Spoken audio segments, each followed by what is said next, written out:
everyone. A very good afternoon to all of you. Thank you for joining this session and hear me speaking.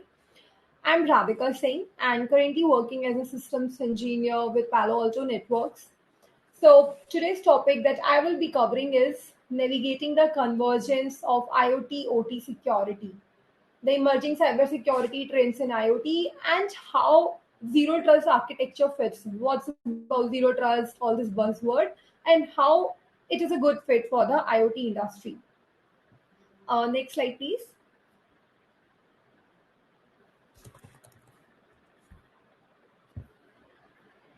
Okay, so before I start with all the technical discussion, a quick presentation, a quick take about me.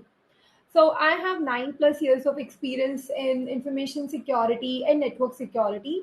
I completed my master's in from IGDTUW Delhi in information security and management, and since then I have been working with Cisco as a security consultant for about 7 years, and now I joined Palo Alto Networks as a pre-sales cybersecurity consultant. So, honestly speaking, I really love to be a part of all these chapters where we explore, where we spread the awareness about the cybersecurity careers, the the aspirations, what I have been got through my seniors. I definitely want to spread it to all of you. So, just want to share that I've been a part of Boost chapter, which was Civics, which was Cisco Women in Cybersecurity Quorum. And there I used to share or give multiple sessions to the college students and to the industry people regarding various topics so that how they can join the security industry. That's it. And yeah, the last thing is keep learning and keep growing is my mantra for life, because being in a security domain, every day something new comes up, some new technology, some new challenges. So my job, I really love it. It's very challenging, but it's very, very enthusiastic. So yeah, keep learning and keep growing. That's how I enjoy my life. So let's move on to the session for today. Next slide. Okay. So, digital transformation and connectivity in the OT environments has brought great opportunities to the organizations, and which has helped in improving the operational efficiency, reducing the cost to the machinery, and enhancing the worker safety. But this uh, all this vulnerable OTSS, right? Because when these OT devices were designed, let's say the PSC controller, the HDMI, right, and all these machinery devices which are used to do the task, they were just developed to do the task assigned to them. They were not developed with the security in mind, because that time nobody thought about it that the attackers will be able to gain access to the OT devices. The OT devices will be having the connectivity to the internet. So that is why those devices were not developed keeping security in mind. And the reason, and that's the reason today they are most vulnerable uh, for the attack surface. Next slide. Okay. So despite these OT benefits, right? Because now the people, right? With this, what do we call it as the Industry 4.0 revolution, the industrial IT and OT convergence, the cloud connected machine and analytics, right? The remote operations due to during the time of the pandemic.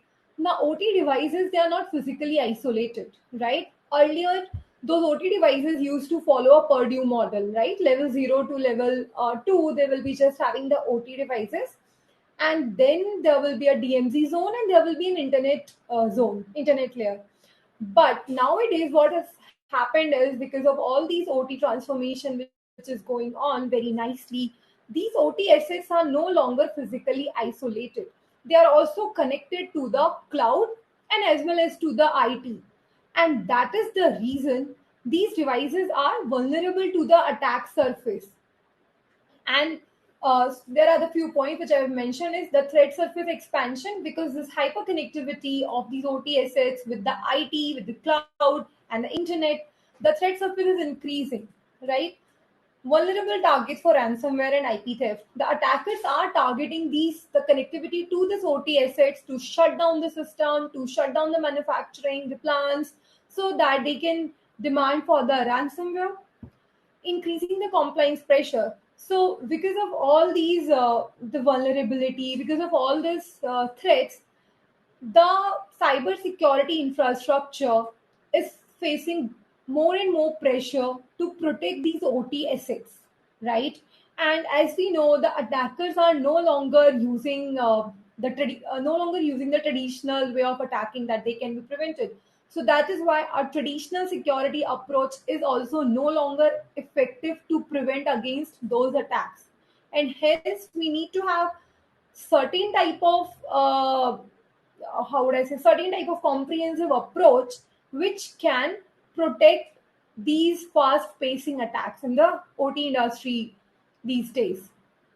And the last, outdated and siloed security technologies. So customers, mostly I have seen in many of the customers that they have multiple siloed tools which are separated, right? They're not connected, they don't know. Multiple tools are being used. Some is used for let's say just for the segmentation, and some is just used for connectivity. The syslocks are going, right? But there is no common platform these days, and hence uh, to bring together the OT team as well as the IT team, sit together and work on it. Because what happens is, definitely in the organization, we have a cybersecurity team in all the organization. They are more focused on securing IT infrastructure today, because they say, I don't know how this OT infrastructure works, how I'm going to prevent it, and that is the gap. So there needs to be awareness, there needs to be certain platform which can help this OT infrastructure to prevent from getting attacked. Next slide.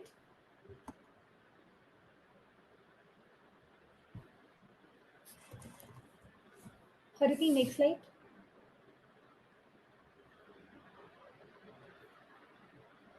Hariti, next slide, please.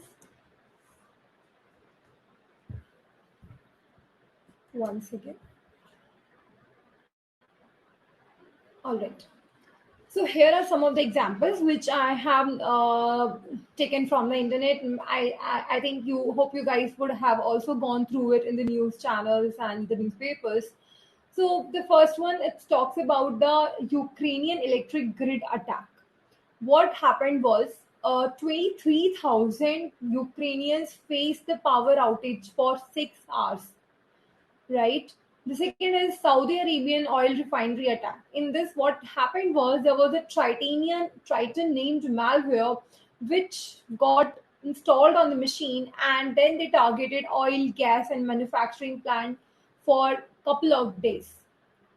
Third was Nox Hydro ransomware attack. In this, what happened was they affected the aluminium production of up to 170 plants by uh, by attacking 3,000 plus servers and machines. They started with one machine, and then the entire all the machine on the global infrastructure, they were attacked, and they made this aluminium production down for around 170 plants.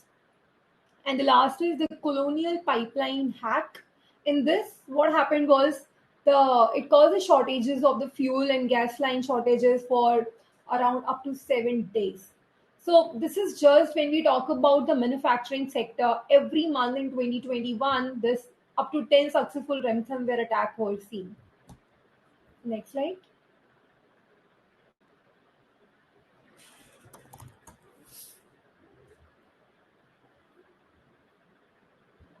Okay. So let's see how an ICS malware led to a loss of power of thousands of civilians. This is basically, I want to show you a lifetime anatomy of how an attack could take place. So this is an example of the Ukrainian power grid attack.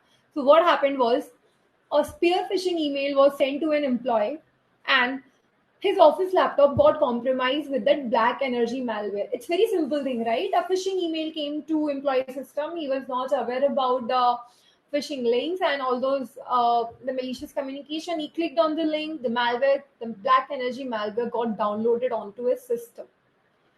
Second, what went wrong there? The malware stayed into his machine and it started scanning the entire network for months. And what happened was, after successfully finding out a one open connection to the OT network, right? Because IT and OT are connected at some point, maybe some devices, they are putting, giving some commands from IT to the OT devices like that. So it detected that open network connection to the IoT, OT device. Third, what happened was then they installed that OT malware remotely onto that grid and turned off the switch gears. At the last, what happened was the entire power supply control center was shut down. So can you believe like just a single email can lead to a shutting down of the entire control power system? So this is how 230K plus people without power, they were there without power in the freezing temperatures, and 6 hours there was a complete power shutdown. Next slide, please.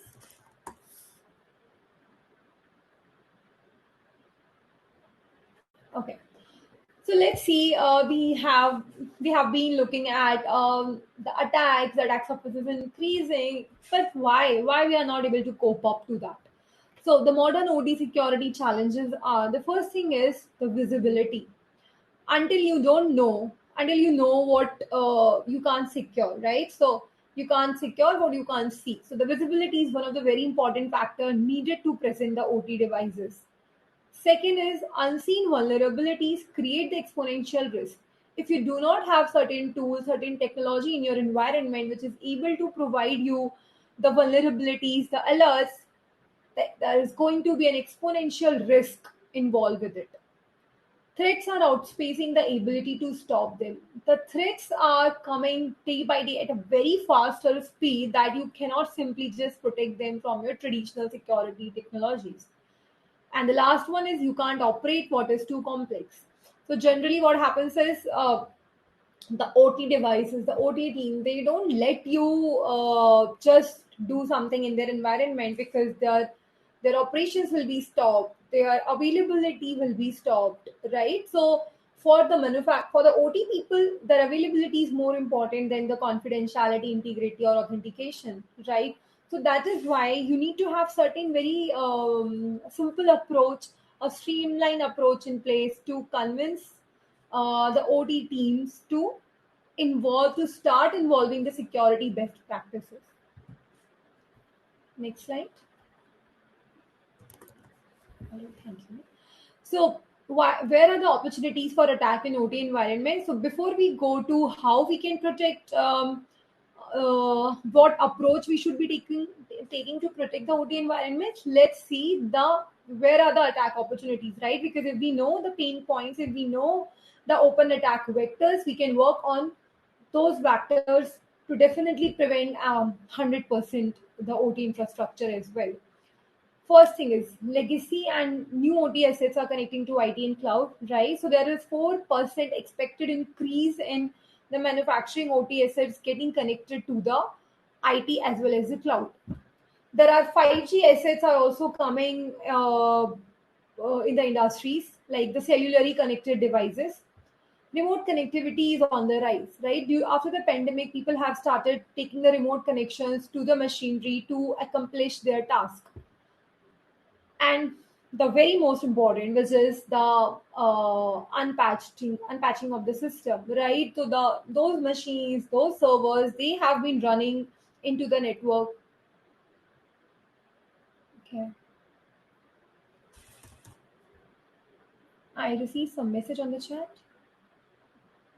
One second. Sorry.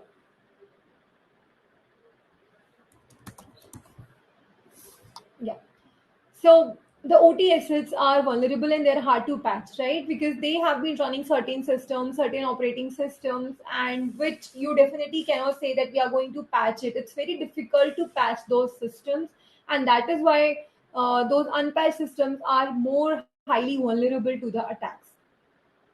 And yeah, the remote connectivity is in another attack vector. The 37% of the ICS attacks were due to the remote connectivity, right? Because if the remote connection is open and if the attacker found a way, found an open port to that, then once that connection is compromised, once that permission is escalated to somebody which not authorized to, then definitely they can remotely install some malware into your environment.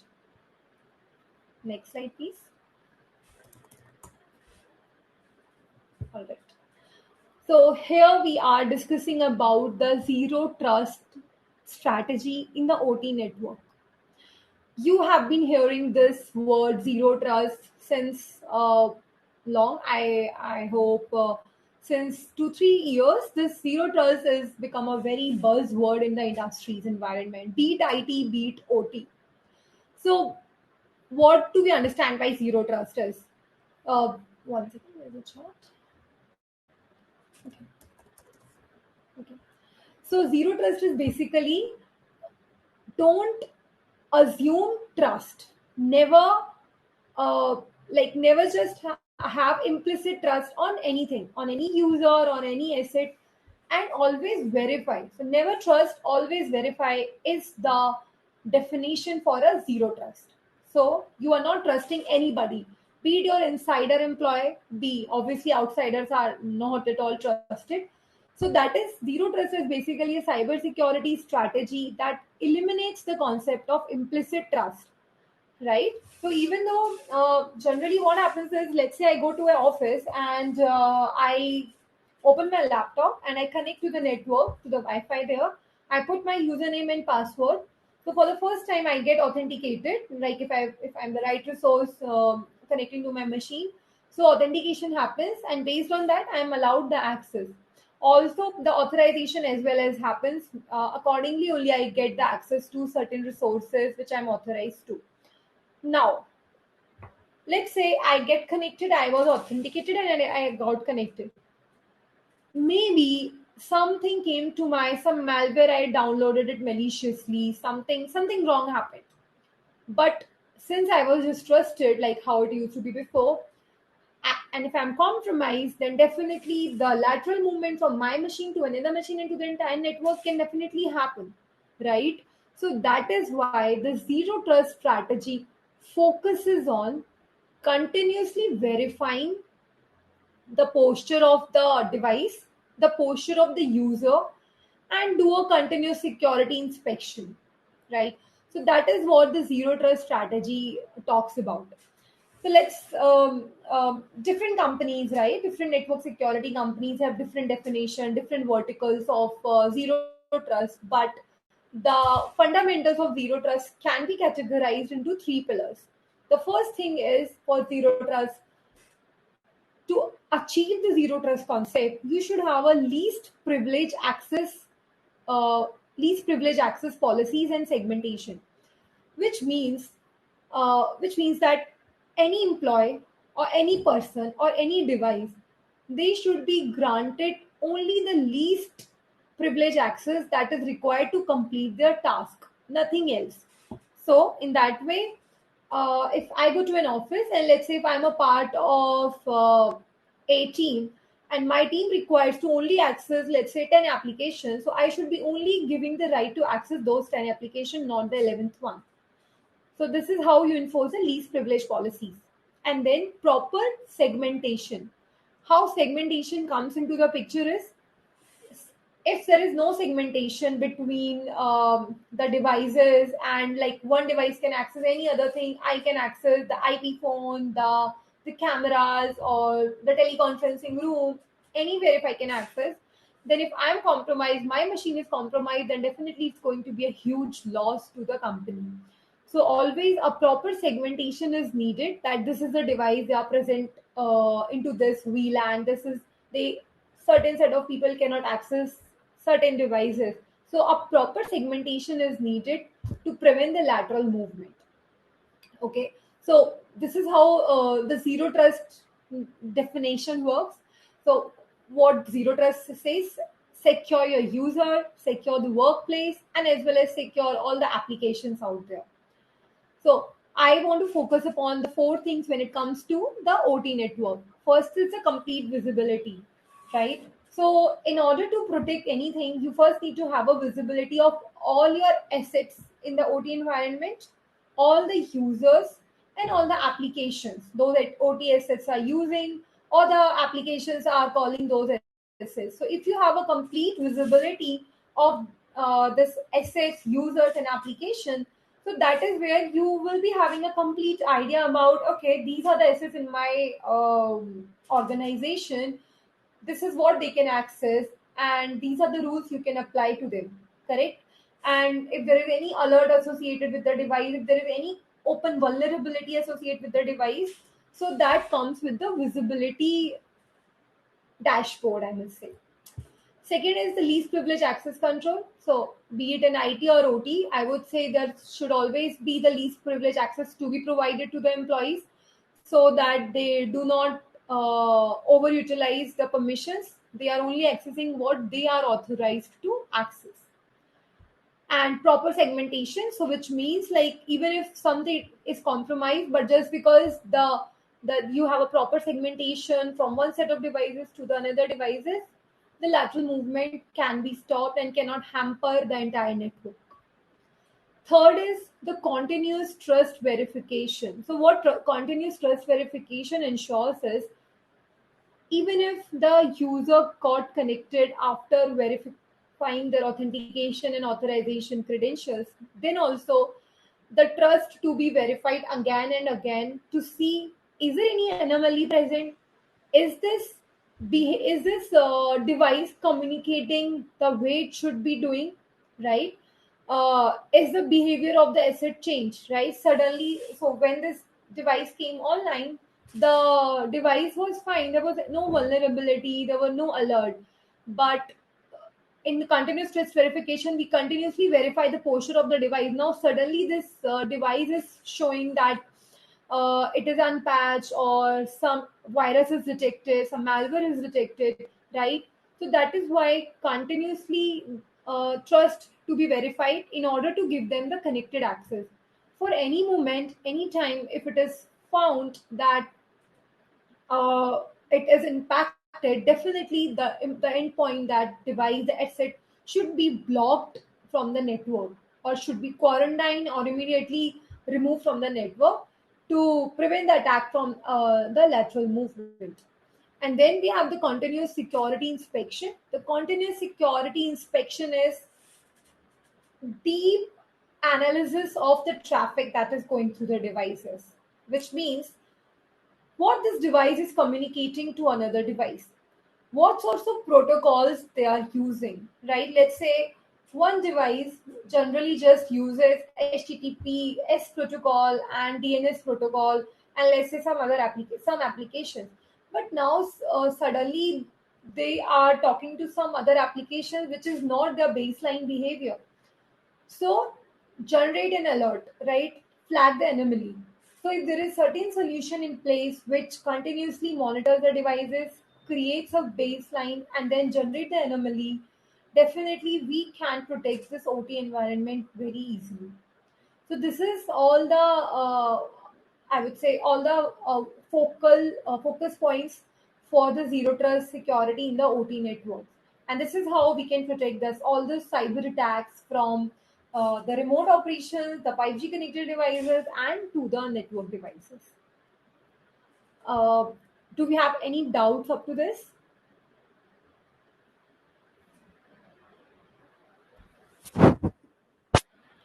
Is there anybody who want to discuss their pain points and their things?